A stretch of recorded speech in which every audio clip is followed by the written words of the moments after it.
পিছিয়ে গেল আইপ্যাক মামলার শুনানি। আইনজীবী কপিল সিব্বল তিনি অসুস্থ হওয়ার কারণে আজ মামলা স্থগিত রাখার আর্জি জানানো হয়। সলিসিটর জেনারেল তুষার মেহতা প্রস্তাব দেন আগামী 18ই ফেব্রুয়ারি শুনানি হোক। 18ই ফেব্রুয়ারি পরবর্তী শুনানির দিন ধার্য করলেন বিচারপতি প্রশান্ত কুমার মিশ্রের বেঞ্চ। এর আগেও শুনানি পিছিয়ে ছিল এবং আজ দিন ধার্য হয়। আজ কপিল সিব্বল তিনি অসুস্থ থাকার কারণে আজকের দিন পিছিয়ে দেওয়া হলো এবং পরবর্তী শুনানির দিন 18ই ফেব্রুয়ারি ধার্য করা হয়েছে। এই মুহূর্তের বড় খবর, অন্যতম গুরুত্বপূর্ণ খবর, আমরা জানি যে আজ সুপ্রিম কোর্টে আইপ্যাক মামলার শুনানি হওয়ার কথা ছিল এবং আজ আইনজীবী কপিল সিব্বল অসুস্থ হওয়ার কারণে আজ মামলা স্থগিত রাখার আর্জি জানানো হয়, অর্থাৎ শুনানি স্থগিত রাখার আর্জি জানানো হয়। সলিসিটর জেনারেল তুষার মেহতা প্রস্তাব দেন আগামী 18ই ফেব্রুয়ারি শুনানি হোক। 18ই ফেব্রুয়ারির পরবর্তী শুনানির দিন ধার্য করলেন বিচারপতি প্রশান্ত কুমার মিশ্রের বেঞ্চ। আরো বিস্তারিত জানবো, আমাদের সঙ্গে রয়েছেন আমাদের প্রতিনিধি অর্ণবাংশু নিয়োগী। অর্ণবাংশু, কপিল সিব্বল তিনি অসুস্থ, সেই কারণেই আজকে পিছলো তাহলে শুনানি।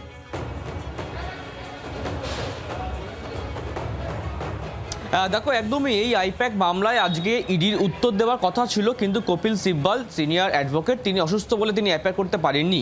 যদিও নির্দেশনামায় উল্লেখ অনুযায়ী কপিল সিব্বল হচ্ছে মমতা বন্দ্যোপাধ্যায়ের আইনজীবী, তিনি আজকে থাকতে পারছেন না বলেই এই মামলার শুনানি পিছিয়ে গিয়েছে। তো এসজি তুষার মেহতা তিনি বলেছেন আগামী 18 তারিখ ডেটটা ফিক্স করার জন্য, সেই কারণেই কিন্তু আগামী 18 তারিখ এই মামলা ফিক্সড হয়েছে। সেদিনই কিন্তু সমস্ত প্রশ্নের উত্তর দেবে, অর্থাৎ রাজ্যের এবং মুখ্যমন্ত্রী সিপি ডিজি সবার হলফনামা পড়ার পর ইডি আধিকারিক বা এসজি তিনি উত্তর দেবে তাদের অবস্থানটা কি। তবে আগামী 18 তারিখ পর্যন্ত ওয়েট করতে হচ্ছে সবাইকে। সেদিনই কিন্তু মুখ্যমন্ত্রী রাজ্যের যে বক্তব্য তার পাল্টা উত্তর দিতে চলেছে তদন্তকারী সংস্থা ইডি। অর্ণবাংশুর সঙ্গে থাকো। আরো একবার দর্শকদের জন্য জানিয়ে রাখবো, এই মুহূর্তের অন্যতম গুরুত্বপূর্ণ খবর, পিছিয়ে গেল আইপ্যাক মামলার শুনানি। আইনজীবী কপিল সিব্বল তিনি অসুস্থ, রাজ্য তাই সময় চেয়েছে এই মামলার শুনানি স্থগিত রাখার জন্য। যে আর্জি জানানো হয়েছে, সলিসিটর জেনারেল তুষার মেহতা প্রস্তাব দেন আগামী 18ই ফেব্রুয়ারি শুনানি হোক। 18ই ফেব্রুয়ারি পরবর্তী শুনানির দিন ধার্য করলেন বিচারপতি প্রশান্ত কুমার মিশ্রের বেঞ্চ। আমরা জানি আজ সুপ্রিম কোর্টে আইপ্যাক মামলার শুনানি হওয়ার কথা ছিল, কিন্তু আইনজীবী কপিল সিব্বল তিনি অসুস্থ, সেই কারণে আজ সময় চাওয়া হলো, আর্জি জানানো হলো শুনানির দিন পিছিয়ে দেওয়ার জন্য। পরবর্তী শুনানির দিন ধার্য হয়েছে 18ই ফেব্রুয়ারি। শতরূপ ঘোষ সিপিএম নেতা প্রতিনিধি আমাদের সঙ্গে রয়েছেন। শতরূপ বাবু, আজকে আরো একবার পিছিয়ে গেল মামলার শুনানির দিন ধার্য হয়েছে 18ই ফেব্রুয়ারি। রাজ্যের পক্ষ থেকে এবার সময় চাওয়া হলো, তার কারণ আইনজীবী কপিল সিব্বল তিনি অসুস্থ। দেখুন, ব্যাপারটা কি, কপিল সিব্বলকে লাগছে কেন রাজ্যে তাই তো বুঝতে পারছি না। মমতা বন্দ্যোপাধ্যায়ের মতো এত বড় আইনজীবী থাকতে, রাজ্য সরকারের মুখ্যমন্ত্রী যিনি তিনি এত বড় আইনজীবী, তিনি গলায় কালো মাফলার জড়িয়ে মামলা করে একেবারে সুপ্রিম কোর্ট তোলপাড় করে দিতে পারেন, তো কপিল সিব্বলকে লাগবেই বা কেন? এখন দেখুন, আমরা সবাই বুঝতে পারছি এই মামলার কোনো ভবিষ্যৎ নেই। ইডির যদি কিছু করার থাকতো, যেদিন মুখ্যমন্ত্রী ঢুকে জোর করে ফাইল চিন্তাই করছেন সেদিনই যা করণীয় করতে পারতো, কিন্তু কখনো রাজ্যের অ্যাপিলে মামলা পিছোচ্ছে, তারপর আবার ইডির অ্যাপিলে পরের শুনানি পিছলো, এইবার আবার রাজ্যের অ্যাপিলে মামলা ডেট পিছলো, পরের দিন আবার দেখবো অন্য কোনো একটা অজুহাতে অন্য কেউ পিছোচ্ছে। এই করে করে একটা সময় আমি আপনি এটার নিয়ে প্রশ্ন করা বন্ধ করে দেবো। যেরকম আমরা এখন খবরও রাখি না, আমি আপনি কি খবর রাখি সারদার মামলার কবে নেক্সট ডেট করছে, আমি আপনি খবর রাখি নারদার কবে নেক্সট হিয়ারিং হচ্ছে, আমরা ভুলেই গেছি। একটা সময় পাড়ার চায়ের দোকানে বাজি ধরা হতো সারদা এবার পরের কোন চোটটা উঠবে, এখন লোকে ভুলেই গেছে যে সারদার আদৌ কোনো মামলা রয়েছে। তেমন এটাও একদিন ভুলে যাবে। এটা ভ্যালেন্টাইন্স উইক চলছে 7ই ফেব্রুয়ারি থেকে 14ই ফেব্রুয়ারি। এই রাজ্য সরকার আর কেন্দ্র সরকারের মধ্যে এই যে ভ্যালেন্টাইন সম্পর্ক, এই ভ্যালেন্টাইন্স উইকে আসলে সেটাকে আমরা উদযাপন করি। অনেক ধন্যবাদ কথা বলার জন্য সিপিএম নেতা শতরূপ ঘোষ আমাদের সঙ্গে টেলিফোন লাইনে ছিলেন। আপনাদের আরো একবার জানিয়ে রাখবো, এই মুহূর্তে অন্যতম বড় খবর, পিছিয়ে গেল আইপ্যাক মামলার শুনানি। আমরা জানি আজই সুপ্রিম কোর্টে আইপ্যাক মামলার শুনানি হওয়ার কথা ছিল, যা আইনজীবী কপিল সিব্বলের অসুস্থতার কারণে মামলা স্থগিত রাখতে হলো এবং যে আর্জি জানানো হয়েছিল রাজ্যের পক্ষ থেকে, এর আগে ইডির পক্ষ থেকে জবাব দেওয়ার জন্য যে সময় চাওয়া হয়েছিল, রাজ্যের হলফনামার যে জবাব দেওয়ার কথা ছিল ইডির পক্ষ থেকে, আজকে যে শুনানির দিন ধার্য হয়েছিল সেটাও এবার পিছিয়ে গেল 18ই ফেব্রুয়ারি।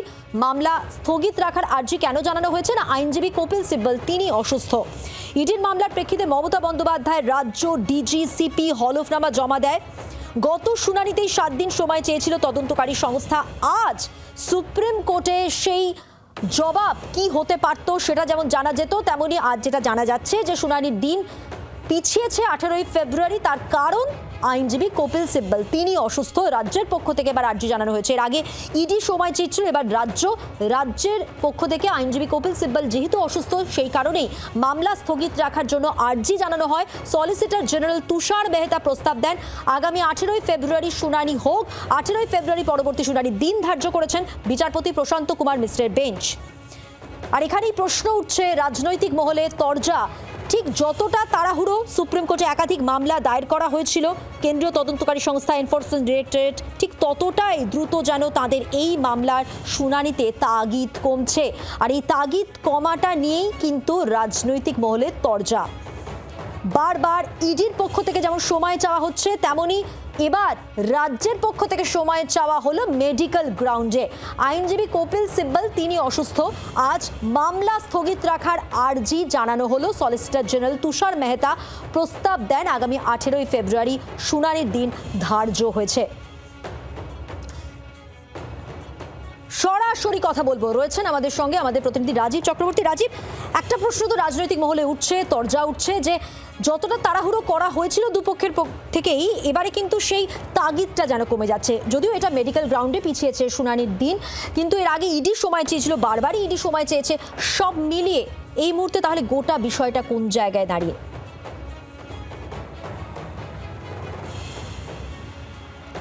দেখো, ভীষণই হাই প্রোফাইল মামলা, তার কারণ এক্ষেত্রে রাজ্যের মুখ্যমন্ত্রীকে অভিযুক্ত করা হয়েছে, রাজ্য পুলিশের ডিজিকে অভিযুক্ত করা হয়েছে, মুখ্য সচিবকে অভিযুক্ত করা হয়েছে। এই মামলার গুরুত্ব কতটা তা সহজেই বোঝা যায়। সুপ্রিম কোর্টে প্রশান্ত কুমার মিশ্রের বেঞ্চে এই মামলার শুনানি চলেছে এবং আজ শুনানি হওয়ার কথা ছিল এবং শুনানি হওয়ার আগেই মেনশন পর্বে অর্থাৎ একেবারে সকাল 10:45 নাগাদ আইনজীবীরা, রাজ্য সরকারের আইনজীবীরা তারা মামলাটি উল্লেখ করেন আদালতে এবং জানানো হয় কপিল সিব্বল এই মামলার যিনি সিনিয়র আইনজীবী তিনি অসুস্থ রয়েছেন এবং সেই কারণে সময় দেওয়া হোক। তখন তুষার মেহতা ছিলেন সলিসিটর জেনারেল, তিনি বলেন যে তাহলে 18ই ফেব্রুয়ারি অর্থাৎ আগামী সপ্তাহে শুনানি হোক এবং 18ই ফেব্রুয়ারি এই মামলার শুনানির দিন ধার্য হয়েছে। বিচারপতি প্রশান্ত কুমার মিশ্র সেটি মেনে নিয়েছেন। এখন তুমি যে প্রশ্নটি করলে যে এক্ষেত্রে দুপক্ষই সময় চাইছে এবং মামলার গুরুত্ব, দেখো এখনই সে কথা বলা যাবে না। মামলার গুরুত্ব রয়েছে এবং বিচার প্রক্রিয়ার মধ্যে এটি একটি স্বাভাবিক একটা প্রক্রিয়া যে কোনো আইনজীবী যদি অসুস্থ থাকেন, অর্থাৎ কপিল সিব্বলের মতো আইনজীবী যিনি সিনিয়র আইনজীবী তিনি যদি অসুস্থ থাকেন আর তিনি যদি সময় চান, তাহলে এক্ষেত্রে এই মামলায় এমন কোনো বিষয় নেই যে কেউ চলে যাচ্ছে বা পালিয়ে যাবে, কাউকে ধরে নিতে হবে, এরকম কোনো তাড়াহুড়োর বিষয় নেই। তাই এই মামলাটি বিচারপতিরা পরবর্তীতে শোনবার জন্য মেনে নিয়েছেন এবং যে আর্জি ছিল সেটা মেনে নিয়েছেন। এই মামলাটি কি মামলা? এই মামলায় ইডি একটি অভিযান চালাচ্ছে কয়লার কেলেঙ্কারি, কয়লা দুর্নীতি এরকম অভিযোগে, যে মামলায় প্রায় 6 বছর পর নতুন করে অভিযান চলেছে এবং একটি সংস্থার দফতরে, সেই দফতরে মুখ্যমন্ত্রী হাজির হয়ে যান এবং সেখান থেকে তাকে কিছু ফাইল নিয়ে আসতে দেখা যায়। এই জায়গায় ইডির বক্তব্য যে তাদের কোনো ফাইল, কোনো নথি বাজেয়াপ্ত করতে দেওয়া হয়নি, জোর করে ছিনিয়ে নিয়েছে, কার্যত চুরি করেছেন। এবার মুখ্যমন্ত্রীর তরফ থেকে তার আইনজীবীরা হলফনামা দিয়ে জানাচ্ছেন যে তিনি কোনো ফাইল কেড়ে নেননি, কোনো ফাইল চুরি করেননি, তিনি ইডির অনুমতি নিয়ে দলীয় কিছু কাগজপত্র নিয়ে বেরিয়েছেন। মূল জায়গাটি কিন্তু এইখানে, অর্থাৎ চুরি করা হয়েছে, ফাইল ছিনিয়ে নেওয়া হয়েছে, নাকি ইডি অনুমতি দিয়েছিল মুখ্যমন্ত্রীকে ফাইল নিয়ে যাওয়ার জন্য, এই জায়গায় কিন্তু পুরো বিষয়টি আটকেছে। এবং অত্যন্ত গুরুত্বপূর্ণ, যখন কিনা রাজ্যে নির্বাচন প্রক্রিয়া শুরু হয়েছে তখন এই মামলা রাজ্যের নির্বাচনী যে প্রচার, নির্বাচনী প্রক্রিয়া, যে চাপান উত্তর, শাসক বিরোধীর মধ্যে যে রাজনৈতিক তরজা, তাকে অন্য মাত্রা দেবে এটা বলার অপেক্ষা রাখে না। আর সেক্ষেত্রে এই মামলার পিছিয়ে যাওয়া, কিন্তু 18ই ফেব্রুয়ারি এই মামলার শুনানি হলে আজকে 10 তারিখ এবং তারপর যদি 18 তারিখ ঠিক 8 দিন পরে এই মামলার শুনানি হয়, তখনও কিন্তু এই বিষয়গুলি উঠবে এবং তখনও রাজ্যের নির্বাচনী আবহ থাকবে এবং সহজেই মনে করা যেতে পারে যে এই নির্বাচনী আবহে এই মামলাটা নতুন করে একটা উত্তেজনা যোগাবে। একদমই রাজীব, সঙ্গে থাকো। অর্থাৎ নতুন করে যে ইম্প্যাক্ট ফেলবে সেটা বলাই বাহুল্য। তুমি যে অংশটার কথা বললে যে মুখ্যমন্ত্রীকে অনুমতি দেওয়া হয়েছিল ইডির পক্ষ থেকে, নাকি মুখ্যমন্ত্রী নিয়ে চলে গেছিলেন নিজের মতো করে, এই জায়গাটা নিয়েই কিন্তু এই মুহূর্তে প্রশ্নচিহ্ন দাঁড়িয়ে রয়েছে। অধীর রঞ্জন চৌধুরী এই মুহূর্তে আমাদের সঙ্গে টেলিফোন লাইনে রয়েছেন। অধীরবাবু, পিছিয়ে গেল আইপ্যাক মামলার শুনানি, এর আগে ইডি সময় চেয়েছিল, এবার রাজ্যের পক্ষ থেকে সময় চাওয়া হলো কেন? না, আইনজীবী কপিল সিব্বল তিনি অসুস্থ, সেই কারণে আজ মামলা স্থগিত রাখার আর্জি জানানো হয়। সব মিলিয়ে কিভাবে দেখছেন? কপিল সিব্বল ছাড়া সুপ্রিম কোর্টে কি আর কোনো লয়ার ছিল না মমতা ব্যানার্জির? এই যে ধরুন কেসগুলো করছে, এই যে পশ্চিমবঙ্গে এসআর নিয়ে, সেখানে তো কপিল সিব্বল ছাড়াও তো আরো লোক আছে, তারা তো মুভ করছে। এখানে হঠাৎ কপিল সিব্বল না থাকার কারণে মামলা পিছিয়ে দেওয়ার যে তথ্য দেওয়া হয়েছে তৃণমূলের পক্ষ থেকে, সেটা একটাই কারণ যে তাদের চৌর্যবৃত্তি যেন ধরা না পড়ে। আইপ্যাক এ বাংলায় পরিষ্কার পরিচ্ছন্ন ভোট লুটের সব থেকে বড় পরিকল্পনাদাতা। এ বাংলায় যেভাবে ভোট লুট হয়, চুরি হয়, প্রক্সি হয়, মৃত ভোটারের তালিকা তৈরি হয়, যেভাবে তৃণমূল ভোটটা করে বাংলায়, যে সেই ভোটের সব থেকে বড় কারিগরের নাম হচ্ছে আইপ্যাক। তাই তাদের সমস্ত তথ্য যাতে বাইরে না আসে সেইটা চেষ্টা করতেই এবং আরো বদনাম যাতে না হয় সেটা থেকে বাঁচতে মমতা ব্যানার্জি পরিকল্পিতভাবে কপিল সিব্বলকে আরো অসুস্থতার নাম করে আরো দেরিতে এই সুপ্রিম কোর্টে মুভ করানোর ব্যবস্থা করেছে। কারণ দিল্লিতে কপিল সিব্বল নিশ্চয়ই বড় লয়ার, তার মানে এটা নয় যে কপিল সিব্বল ছাড়া আর কোনো লয়ার নেই। মমতা ব্যানার্জির হাতে প্রচুর লয়ার, কোটি কোটি টাকা খরচা করছে এখানটাই পশ্চিমবঙ্গের সমস্ত কেস থেকে নিজেকে বাঁচাতে, নিজের সরকারের মুখ রক্ষা করতে। অনেক ধন্যবাদ কথা বলার জন্য। কথা বললাম কংগ্রেস নেতা অধীর রঞ্জন চৌধুরীর সঙ্গে। পিছিয়ে গেল আইপ্যাক মামলার শুনানি।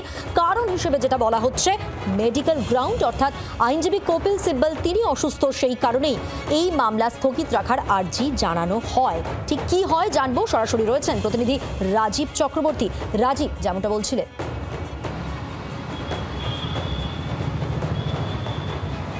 দেখো, আইপ্যাক মামলাটি কি? আইপ্যাক মামলায় ইডির অভিযান, সেখানে মুখ্যমন্ত্রী এবং রাজ্য প্রশাসনের উচ্চপদস্থ আধিকারিকদের পৌঁছে যাওয়া এবং তদন্তে বাধা পাওয়ার অভিযোগ এবং কিছু ফাইল নথি মুখ্যমন্ত্রী নিয়ে গিয়েছেন, এই অভিযোগ। এই মামলা সুপ্রিম কোর্টে পৌঁছয় এবং এর আগের শুনানিতে সুপ্রিম কোর্ট অত্যন্ত কড়া মন্তব্য করেন। রাজ্য পুলিশের ডিজি এবং মুখ্য সচিব সহ সব পক্ষকে নোটিশ করা হয় এবং কোনো রাজ্যের কোনো মুখ্যমন্ত্রী এরকমভাবে তদন্তে বাধা দেওয়ার বিষয়টি নিয়ে উষ্মা প্রকাশ করেছেন সুপ্রিম কোর্ট। কিন্তু আজকে এই মামলার শুনানি, তার পরবর্তীতে রাজ্য সরকারেরও বক্তব্য জানতে চাওয়া হয়েছিল। রাজ্য সরকারের তরফ থেকে, মুখ্যমন্ত্রীর তরফ থেকে তারা রীতিমতো এফিডেভিট দিয়ে জানিয়েছেন যে কোনো চুরি বা কোনো লুট বা কোনো ফাইল কেড়ে নেওয়া হয়নি। ইডির অনুমতি নিয়ে দলীয় কিছু নথি মুখ্যমন্ত্রী মমতা বন্দ্যোপাধ্যায় তিনি তার সঙ্গে নিয়েছেন, কারণ সেখানে তিনি মুখ্যমন্ত্রী হিসেবে যাননি, তিনি গিয়েছিলেন তৃণমূল কংগ্রেসের নেত্রী হিসেবে। তিনি যেহেতু জেড+ ক্যাটাগরির সিকিউরিটি পান, সেহেতু তার নিরাপত্তা নিশ্চিত করার জন্য প্রশাসন, পুলিশের আধিকারিকরা সেখানে উপস্থিত ছিলেন। এই মর্মে কিন্তু সেখানে তাদের হলফনামায় বলা হয়েছে। আর এই ফাইল ছিনিয়ে নেওয়ার যে অভিযোগ করা হচ্ছে তা একেবারেই মিথ্যা। উল্টে তিনি অভিযোগ করেছেন যে এই এজেন্সি, অর্থাৎ এনফোর্সমেন্ট ডিরেক্টরেট, অবশ্যই রাজীব, এই জায়গায় দাঁড়িয়ে পরবর্তী মামলার যে শুনানির দিন ধার্য হয়েছে 18 ফেব্রুয়ারি, অবশ্যই এই উত্তরগুলো মিলতে পারে সেই দিন, এমনটাই মনে করা হচ্ছে আপাতত যা জানা যাচ্ছে। রাজীব, ধন্যবাদ তোমাকে। সরাসরি ছিলেন প্রতিনিধি রাজীব চক্রবর্তী। বাংলার আওয়াজ, বাঙালির আবেগ, জি 24 ঘন্টা।